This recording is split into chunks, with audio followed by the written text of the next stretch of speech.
Հայաստանը ստանձնել է հավաքական անվտանգության պայմանագրի կազմակերպության նախագահությունը ՀԱՊԿ հավաքական անվտանգության խորհրդի նիստ Դուշանբեում։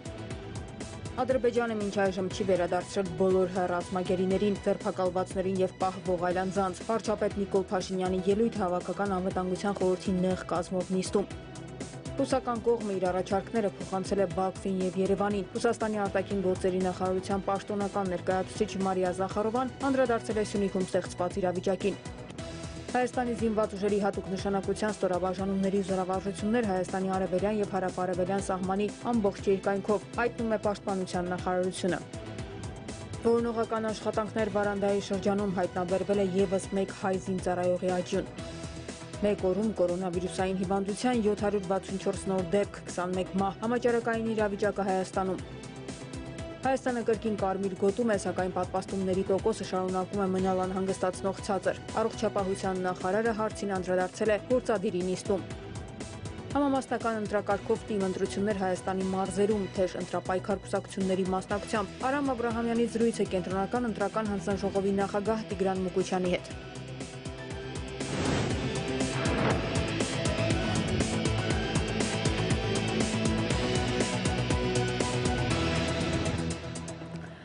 Հորիզոնի գլխավոր թողարկումն է բարև ձեզ։ Հայաստանը ստանձնել է հավաքական անվտանգության պայմանագրի կազմակերպության նախագահությունը։ Դա պաշտոնապես տեղի է ունեցել Դուշանբեում այսօր կայացած ՀԱՊԿ հավաքական անվտանգության խորհրդի նիստում։ Վարչապետ Նիկոլ Փաշինյանի Տաջիկստան կատարած երրորդի աշխատանքային այցի առաջին օրվա մանրամասները Արտակ Հովհաննիսյանի ռեպորտաժում։ Հավաքական անվտանգության խորհրդի նախորդ երկու նիստերը 2020-ի դեկտեմբերին հերթական, իսկ 2021-ի օգոստոսին արտահերթը տեղի են ունեցել տեսակոնֆերանսի ձևաչափով։ Հիմա ՀԱՊԿ անդամ պետությունների ղեկավարները նորից մեկ վայրում դեմ դիմաց հանդիպելու հնարավորություն ունեն։ Ստացվել է այնպես, որ այսօր աշխարհում ցանկացած իրադարձություն, իհարկե նաև քաղաքական, դիտարկվում է համավարակային իրավիճակի պրիզմայից։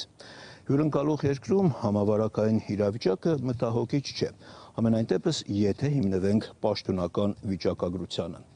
Իդեպ մեր ինքնաթիռի վայրեջքից հետո բոլորս արդեն այստեղ նորից թեստավորվել ենք։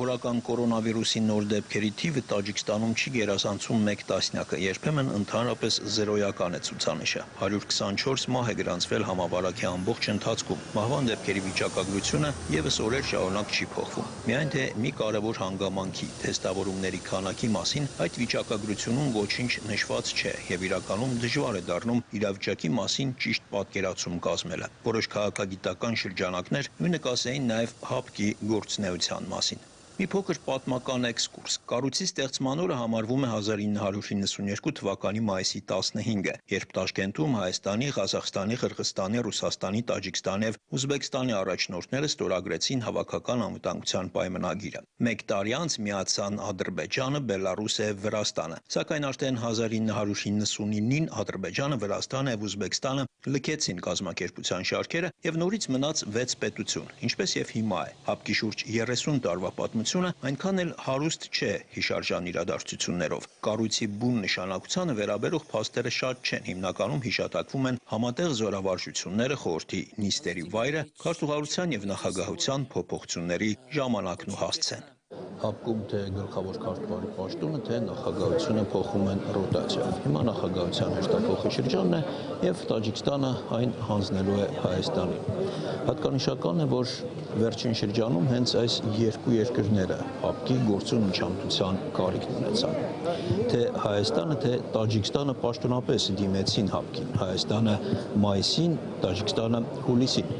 Արձագանքները սակայն տարբեր եղան։ ՀԱՊԿ-ի գործելակերպը մտահոգություններ հարուցեց Հայաստանում, որոշ քաղաքական շրջանակներում խոսեցին առհասարակ ՀԱՊԿ-ին անդամության նպատակահարմարության մասին։ Հենց այս պայմաններում էլ Հայաստանը ստանձնելու է նախագահությունը ՀԱՊԿ-ում։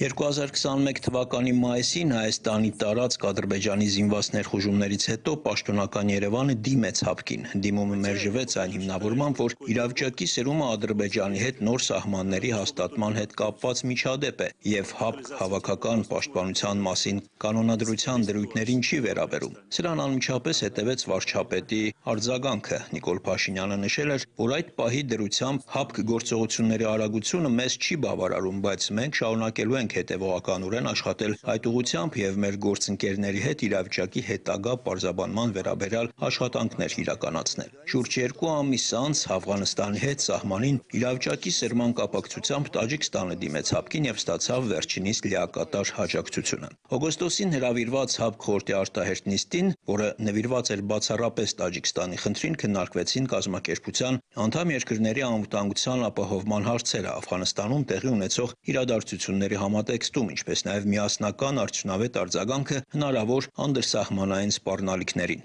Արտահերթ այդ նիստից 3 շաբաթ է անցել։ Դուշանբեում ՀԱՊԿ աշխատանքները սկսել է սեպտեմբերի 15-ին։ 3 նաև անդամ երկրների արտգործնախարարների, պաշտպանության նախարարների եւ անվտանգության խորհուրդների քարտուղարների համատեղ նիստ է կայացել, որին Ստանիսլավ Զասը տեղեկացրել է աֆղանա-տաջիկական սահմանի կարևոր հատվածների ամրապնդման աշխատանքների նախապատրաստման մասին։ Հայաստանի արտաքին գործերի նախարար Արարատ Միրզոյանը, պաշտպանության նախարար Արշակ Կարապետյանը արդեն հայտնի պատճառով չեն կարողացել 3 հասնել Դուշանբե։ Նրանք եւս ժամանել են ընդհանուր պատվիրակության հետ։ Ուղիղ կեսգիշերին հայկական պատվիրակության օդանավը վայրէջք կատարեց Դուշանբեում։ Վարչապետին օդանավակայանում դիմավորեց Տաջիկստանի վարչապետը։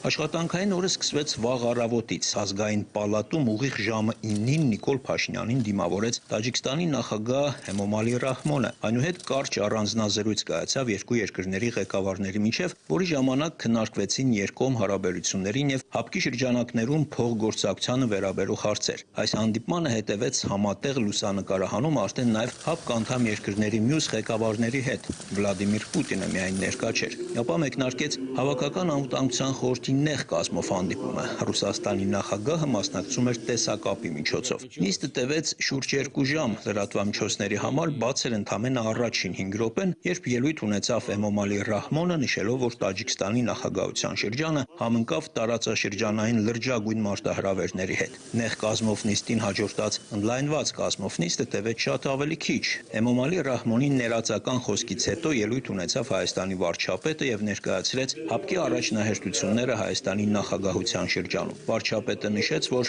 անհրաժեշտ է շարունակել աշխատանքը արտաքին քաղաքական համակարգման եւ փոխօգնության խորացման ուղղությամբ։ ՀԱՊԿ անդամ երկրների շահերը շոշափող միջազգային եւ տարածաշրջանային հարցերի շուրջ համակարգված մոտեցումների մշակման համար։ Այդ նպատակով Հայաստանը մեծ նշանակություն է տալիս բազմամակարդակ խորհրդակցությունների պարբերաբար անցկացմանը։ Հավաքական անվտանգության տարբեր շրջաններում իրավիճակի զարգացման տրամաբանությունը հստակ ցույց է տվել ճգնաժամային արձագանքման մեխանիզմների արդիականացման անհրաժեշտությունը, ակնհայտ է ճգնաժամային իրավիճակների մշտադիտարկման, կանխատեսման եւ կանխարգելման մեխանիզմների անհրաժեշտությունը։ Գործնականում այս ամենը կձևավորվի այդ թվում ճգնաժամային արձագանքման կենտրոնի լիարժեք գործունեության ապահովման միջոցով։ Հայաստանը մտադիր է սերտորեն համագործակցել ՀԱՊԿ անդամ պետությունների հետ ՀԱՊԿ ուժերի պարտունակության, մարտական պատրաստության, ներդաշնակության եւ շարժունակության մակարդակը բարձրացնելու նպատակով։ Կասկած չկա, որ ՀԱՊԿ հավաքական ուժերի ներուժն անհրաժեշտ է արդիականացնել եւ զարգացնել, ժամանակակից եւ նոր, այդ թվում անօդաչու կազմավորումներով համալրել, դրանք ժամանակակից միջոցներով վերազինել եւ կատարելագործել դրանց ղեկավարումը։ Հայաստանը նաև առաջարկում է քայլեր ձեռնարկել միջազգային ասպարեզում ՀԱՊԿ հեղինակության ամրապնդման ուղղությամբ։ Մեր նախագահության ընթացքում մենք մտադիր ենք վերսկսել Երևանում անվտանգության հարցերով համաժողովներ անցկացնելու պրակտիկան, այդ թվում հաշվի առնելով ՀԱՊԿ, ԵԱՀԿ եւ ՄԱԿ աշխատանքային մարմինների հետ արդեն ձևավորված երկխոսությունը։ Մենք արդեն լսել ենք մեր ղազախ ընկերներից համահունչ դիրքորոշում եւ պատրաստ ենք սերտ համատեղ աշխատանքի։ Ընդլայնված նիստի ամենակարևոր հարցերից մեկը վերաբերում էր Աֆղանստանի իրավիճակին եւ դրա ազդեցությանը ՀԱՊԿ պետությունների անվտանգության վրա, ինչի վերաբերյալ ընդունվեց համատեղ հռչակագիր։ Հաստատվեց ՀԱՊԿ-ի 2022 թվականի բյուջեն։ Ընդունվեցին նաեւ մի շարք փաստաթղթեր, որոնք վերաբերում են խաղաղապահությանը, ՀԱՊԿ հավաքական ուժերի գործունեությանը եւ ՀԱՊԿ արագ արձագանքման ուժերի արդիականացմանը։ Նիստի ավարտին լիազորությունների արարողակարգային փոխանցումից հետո Հայաստանը պաշտոնապես ստանձնեց նախագահությունը ՀԱՊԿ-ում։ Արտակ Հովհաննիսյան, Հորիզոն, Դուշանբե։ Հավաքական անվտանգության խորհրդի նեղ կազմով նիստում վարչապետ Փաշինյանը անդրադարձել է Հարավային Կովկասի տարածաշրջանում տեղի ունեցող գործընթացներին։ Պետությունների հարգելի ղեկավարներ, նիստերի միջև ընկած ժամանակահատվածում ՀԱՊԿ հավաքական պատասխանատվության գոտու պարագծով մենք արձանագրում ենք մարտահրավերների և սպառնալիքների նոր դրսևորումներ։ Մեր տարածաշրջանն այսօր կանգնած է շատ կարևոր փոխակերպումների շեմին, քաղաքական կամքի և իմաստության դրսևորման պարագայում դրանք կարող են փոխել ներկայիս պատկերը և բերել տարածաշրջանում իրական խաղաղության պայմանների ձևավորմանը։ Մեր կառավարությունն իր գործունեության ծրագրում նպատակ է դրել բացել երկրի և տարածաշրջանի խաղաղ զարգացման նոր դարաշրջան, եւ մենք հաղթելով այս տարվա հունիսին կայացած արտահերթ խորհրդարանական ընտրություններում ստացանք այս հիմնարար նպատակին հասնելու մանդատ։ Ինչպես ենք մենք պատկերացնում այդ նպատակին հասնելը։ Երկխոսության ճանապարհով, թշնամության մթնոլորտի աստիճանաբար հաղթահարման ճանապարհով, ինչը ցավոք գոյություն ունի մեր տարածաշրջանում, տարածաշրջանային բոլոր տնտեսական եւ տրանսպորտային կոմունիկացիաների բացման ճանապարհով։ Այս համատեքստում շատ կարևոր է այն պայմանավորվածությունների իրականացումը, որոնք ամրագրվել են Ռուսաստանի Դաշնության նախագահի, Ադրբեջանի նախագահի եւ Հայաստանի վարչապետի 2020 թվականի նոյեմբերի 9-ի եւ 2021 թվականի հունվարի 11-ի եռակողմ հայտարարություններով։ Պետությունների հարգելի ղեկավարներ, ձեր ուշադրությունն եմ ցանկանում հրավիրել մի շատ կարևոր նրբերանգի վրա։ Տնտեսական եւ քաղաքական հարցերի լուծման համար խիստ կարևոր է մթնոլորտը, որում դրանք քննարկվում են։ Ցավոք պետք է տեղեկացնեմ, որ Ադրբեջանը մինչ այժմ չի վերադարձրել բոլոր հայ ռազմագերիներին, ձերբակալվածներին եւ պահվող այլանձանց, չնայած 2020 թվականի նոյեմբերի 9-ի եռակողմ հայտարարության 8-րդ կետի եւ չնայած մեր գործընկերների ջանքերին, այդ թվում Ռուսաստանի Դաշնության եւ նախագահ Պուտինի ջանքերին։ Այդ զուտ մարդասիրական հարցը պետք է լուծվի առանց հետաձգման եւ այդ հարցում ես ակնկալում եմ ձեր աջակցությունը։ Պաշտպանության նախարարությունից հայտնում են, որ Հայաստանի արևելյան և հարավ-արևելյան սահմանի ամբողջ երկայնքով շարունակվում են զինված ուժերի հատուկ նշանակության ստորաբաժանումների զորավարժությունները հատուկ մշակված գործողություններով։ Կազմակերպվել են հատուկ մարտավարական մարզումներ մարտական իրավիճակին հնարավորինս մոտ պայմաններում։ Իրականացվել են դարանակալման, հարձակման, պայմանական հակառակորդի կարևոր օբյեկտների հայտնաբերման և ոչնչացման նպաստավոր դիրքեր զբաղեցնելու և զորավարժության պլանով նախատեսված այլ գործողություններ, ասվում է նախարարության տարածած հաղորդագրության մեջ։ Ռուսաստանի արտաքին գործերի նախարարության պաշտոնական ներկայացուցիչ Մարիա Զախարովան հրաժարվել է հանրային կերպով մեկնաբանել օրերս անցկացված թուրք-ադրբեջանական զորավարժությունները։ Կերպազրույցի ժամանակ Զախարովան հայտնել է, որ այդ առնչությամբ ռուսական դիրքորոշումը հասցվել է պաշտոնական Բաքվին։ Ինչ վերաբերում է Լեռնային Ղարաբաղի բնակավայրերի ուղղությամբ հրաձգություններին, դիվանագետը խորհուրդ է տվել այդ հարցերի առնչությամբ պարզաբանումների համար դիմել Ռուսաստանի պաշտպանության նախարարություն։ Զախարովան նաև անդրադարձել է Հայաստանի և Ադրբեջանի սահմանին ստեղծված իրավիճակին։ Մենք ուշադիր հետևում ենք Հայաստանի և Ադրբեջանի սահմանի առանձին հատվածներում ստեղծված իրադրությանը։ Իրավիճակի զարգացումն այդ թվում Որոտան գյուղի մերձակայքում հերթական անգամ հաստատում է հայ-ադրբեջանական սահմանի սահմանազատման, հետագայում նաև սահմանագծման գործընթացի մեկնարկի հրատապությունը։ Այս առնչությամբ ռուսական առաջարկները փոխանցվել են ինչպես Բաքվին, այնպես էլ Երևանին։ Մենք ակնկալում ենք արագ պատասխան հետագա ուղեգիծը որոշելու համար։ Արցախից տեղեկացնում են, որ Բարանդայի շրջանում հայտնաբերվել է ևս մեկ հայ զինծառայողի աճյուն, նրա ինքնությունը կհաստատվի դատաբժշկական փորձաքննությունից հետո։ Հիշեցնենք, որ զինադադարից հետո Արցախի գրավյալ տարածքներում իրականացված որոնումների արդյունքում փրկարարական ջոկատները մինչ օրս հայտնաբերել և տարհանել են ընդհանուր 1668 աճյուն։ Այլ թեմաներ դադարից հետո։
Շարունակում ենք թողարկումը։ Հայաստանում երեկ կատարվել է 6049 թեստավորում, որից հաստատվել է կորոնավիրուսային հիվանդության 764 նոր դեպք։ Դա կազմում է թեստավորվածների 12,6%-ը։ Ունենք 506 առողջացած 21 մահվան դեպք, որից 2-ը մահացել է այլ հիվանդության պատճառով։ Կորոնավիրուսային հիվանդությամբ այս պահին փաստացի բուժում է ստանում 10,649 մարդ։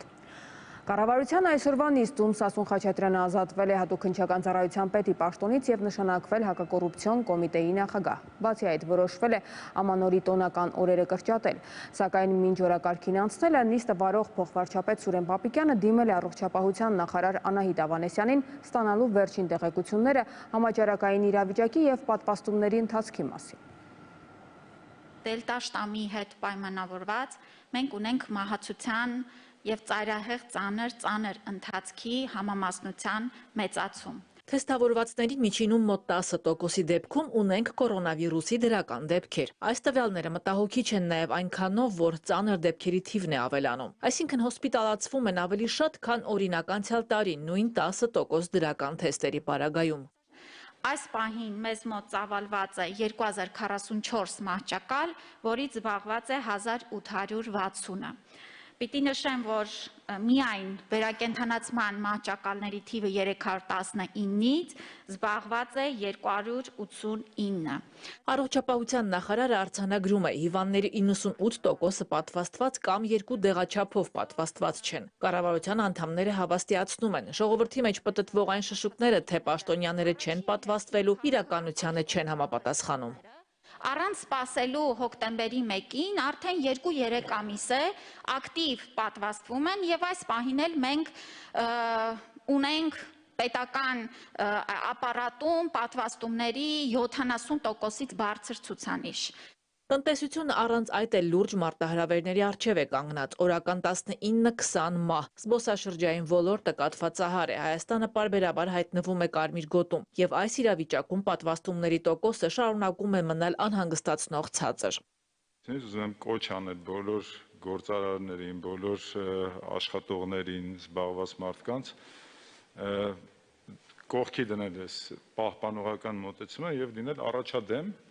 և գնալ պատվաստել։ Կառավարության նիստի առյուծի բաժինը խլած կորոնավիրուսի թեման այսքանով սահմանափակվեց։ Օրակարգում զեկուցվող 4 հարց կար։ Միաձայն անցավ օլիմպիական խաղերում չեմպիոն կամ մրցանակակիր դարձած մարզիկների, մարզիչների գումարային վարձատրության չափը ավելացնելու մասին նախագիծը։ Օլիմպիական խաղերում առաջին տեղ գրաված մարզիկները գործող որոշմամբ ստանում են 20 միլիոն դրամ։ Փոփոխության արդյունքում կստանան 25 միլիոն դրամ։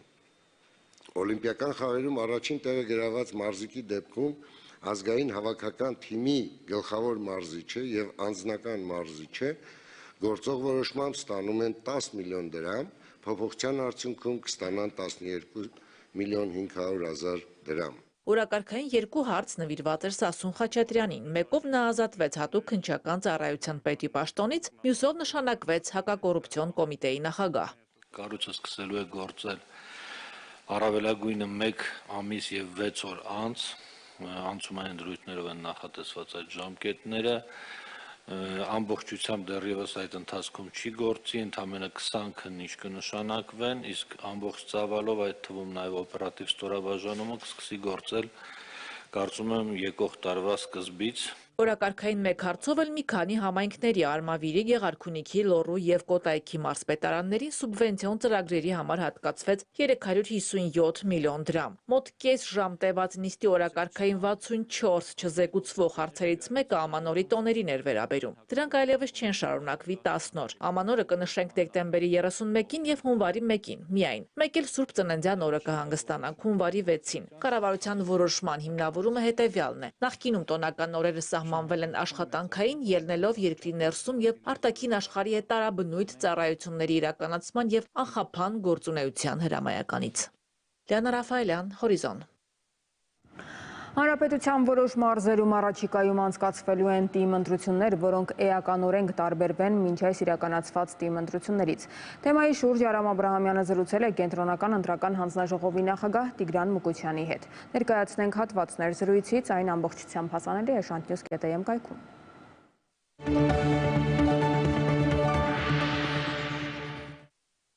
Հիմա սպասվում են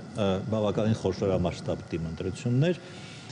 եւ նոր կարգավորումներ կան դրանց վերաբերյալ, խնդրում եմ շատ կարճ դրանց անդրադարձեք նոր կարգավորումներ։ Ну, թերևս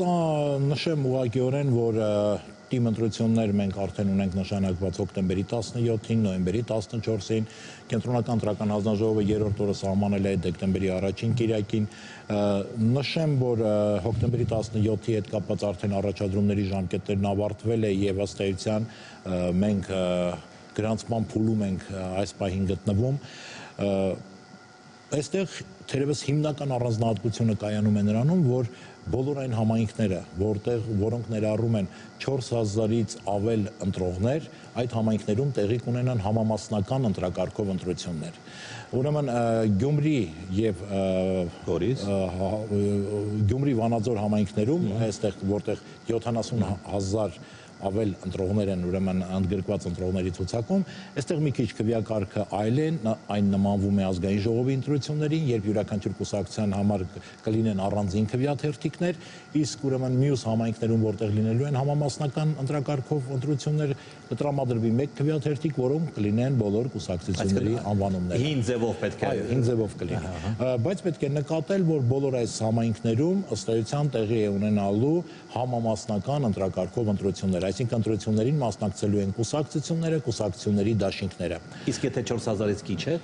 տեղի կունենան մեծամասնական ընտրակարգով համայնքի ղեկավարի ընտրություն եւ ուրեմն համայնքի ավականու ընտրություն, ինչպես եւ նախկինում էր տեղի ունենում։ Հիմա ավելացել է փաստորեն Գորիսը, այնտեղ կլինեն համամասնական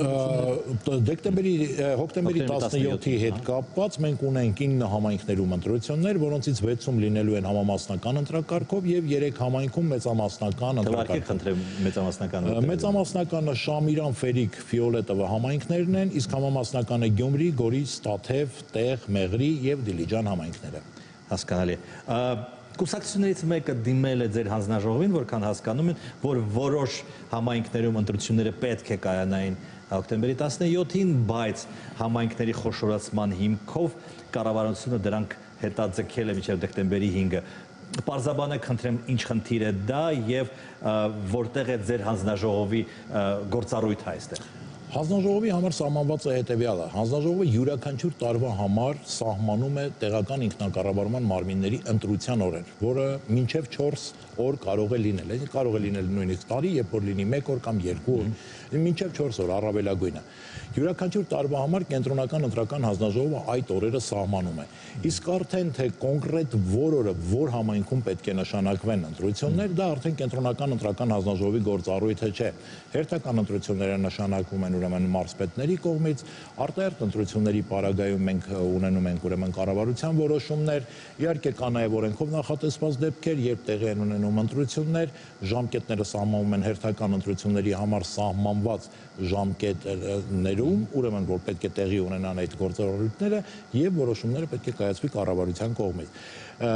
Այսինքն կենտրոնական ընտրական հանձնաժողովի գործառույթը սոսկ օրվա սահմանման մեջ է։ Այնուհետև արդեն տվյալ համայնքում նշանակվեց ընտրություն, կկազմակերպեն ընտրություններ, չնշանակվեց ընտրություն, կենտրոնական ընտրական հանձնաժողովը այդտեղ չունի որևէ ակտիվ գործառույթ։ Այսինքն մեխանիկաբար այնպես չէ, որ հերթական ընտրությունների մասին է խոսքը, որ լիազորությունները ավարտվում են, ինչ որ ողջամիտ ժամկետում պետք է նոր ընտրություններ լինեն։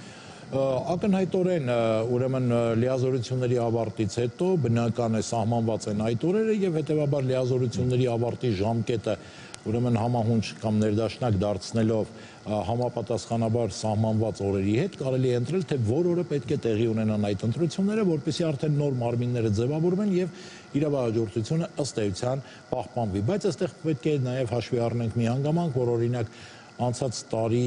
հայտնի պատճառներով համավարակ, ռազմական դրություն եւ այլն մենք չունեցանք տեղական ինքնակառավարման մարմինների ընտրություններ, այսինքն այս առումով բնական է կարող են տեղի ունենալ նաեւ որոշակի շեղումներ։ Եվ միաժամանակ պետք է նկատել, որ մենք հիմա ըստ էության արդեն հրապարակվել է նախագիծը, համայնքների խոշորացման գործընթաց է նախատեսվում, ինչը նշանակում է, որ ասենք եթե համայնքում պետք է տեղի ունենան ընտրություններ եւ 1 ամիս հետո այդ համայնքը ուրեմն խոշորացման ծրագրում է ընդգրկված, բնական է անկալելի է նույնիսկ պատկերացնել, որ կարող են տեղի ունենալ, ասենք, ընտրություններ, հետո 1 ամիս հետո տեղի ունենա խոշորացում, նոր ընտրություններ եւ հետեւաբար կարծում եմ, որ այս գործընթացներով է պայմանավորված նաեւ տեղական ինքնակառավարման մարմինների ընտրություններ նշանակելու գործառույթի իրականացումը։ Տիմի դեպքում էլի պետք է լինի քարոզչություն, էլի պաստառներ, հեռուստատեսային ժամանակ, ինչպես որ դա լինում է համապետական։ Այո, այստեղ մի առանձնահատկություն կա, որի մասին անպայման կուզեի ուրեմն բարձրաձայնել, շեշտադրել այդ խնդիրը։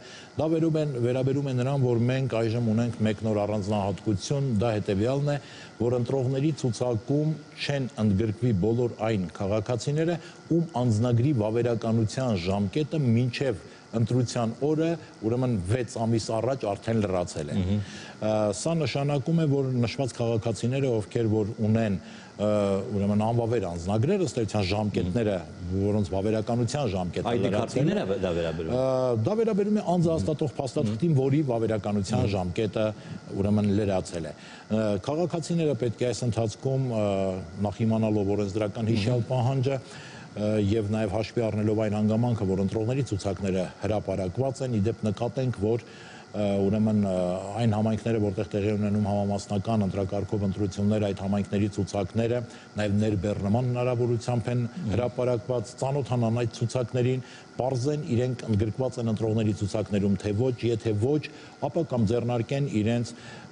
անձահաստատող փաստաթղթերի վավերականության ժամկետի երկարացման հետ կապված անհրաժեշտ գործողություններ կամ իրազեկ լինեն, որ ուրեմն իրենց անունը արդեն ցուցակում ներառված չէ։ Իդեպ նկատենք, որ եթե անձը այդ հանգամանքը հայտնաբերի քվեարկության օրը, դա միևնույնն է նրան չի զրկելու քվեարկության իրավունքից, օրենքը նախատեսում է հնարավորություն, որ հիշյալ քաղաքացիները քվեարկության օրը հայտնաբերելով նման հանգամանք կարող են դիմել լիազոր մարմնին, ստանալ տեղեկանք, այնուհետև լրացուցիչ ցուցակների միջոցով մասնակցել քվեարկությանը։ Բայց որպեսզի քվեարկության օրը չառաջանա նման խնդիրներ, ես մեկ անգամ եւս կհորդորեի մեր քաղաքացիներին,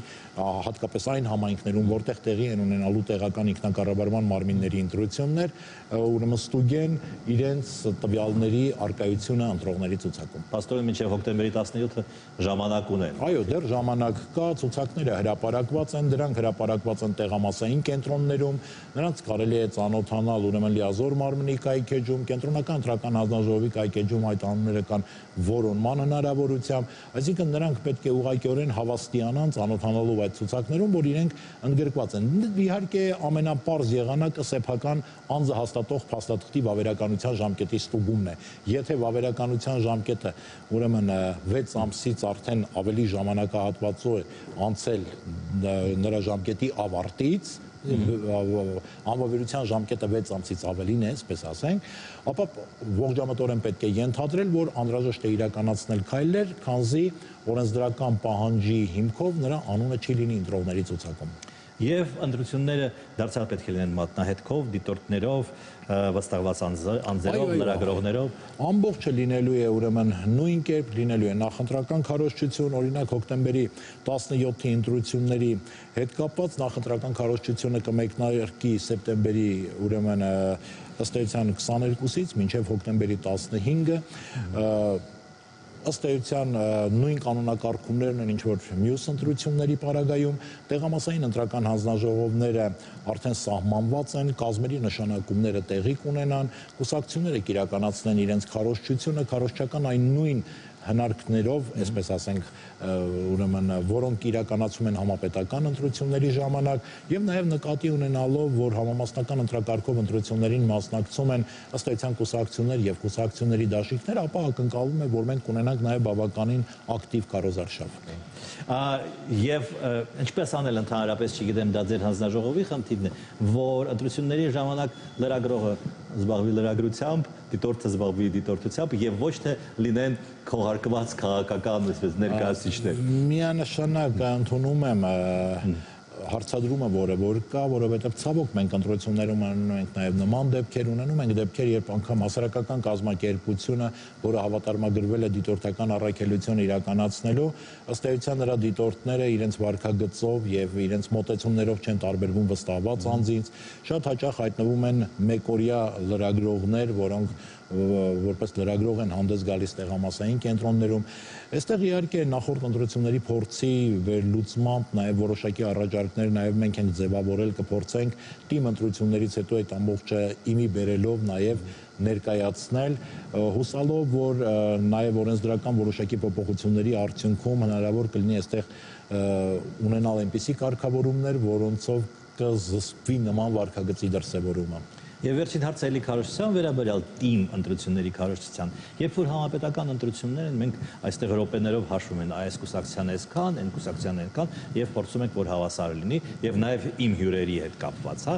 դա վերաբերում է թիմ ընտրություններին։ Թիմ ընտրությունների ժամանակ եւս ըստ էության նույն կանոնակարգումներն են, այսինքն պետք է պահպանվի անկողմնակալությունը, ոչ խտրական վերաբերմունքը բոլոր ուժերի նկատմամբ եւ բնական է նաեւ իրականացվելու է որոշակի մոնիտորինգ նրանց իրականացրած ուրեմն քարոզչության, նաև եթերաժամանակի եւ այլնի հետ կապված։ Իհարկե, այս կանոնները շատ հաճախ մեզանում մեկնաբանվում են, կարծում եմ, ոչ ճիշտ ու շատ բացարձակ,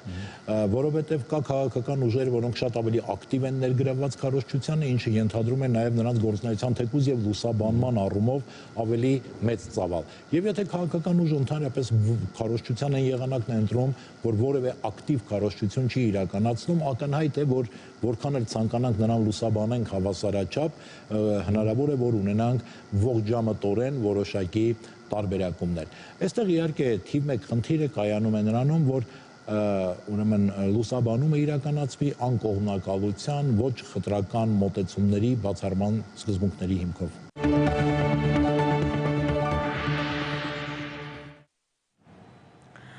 Անցնենք եղանակետեսությանը, Գագիկ Սուրենյանը արդեն այստեղ է, խնդրեմ Գագիկ։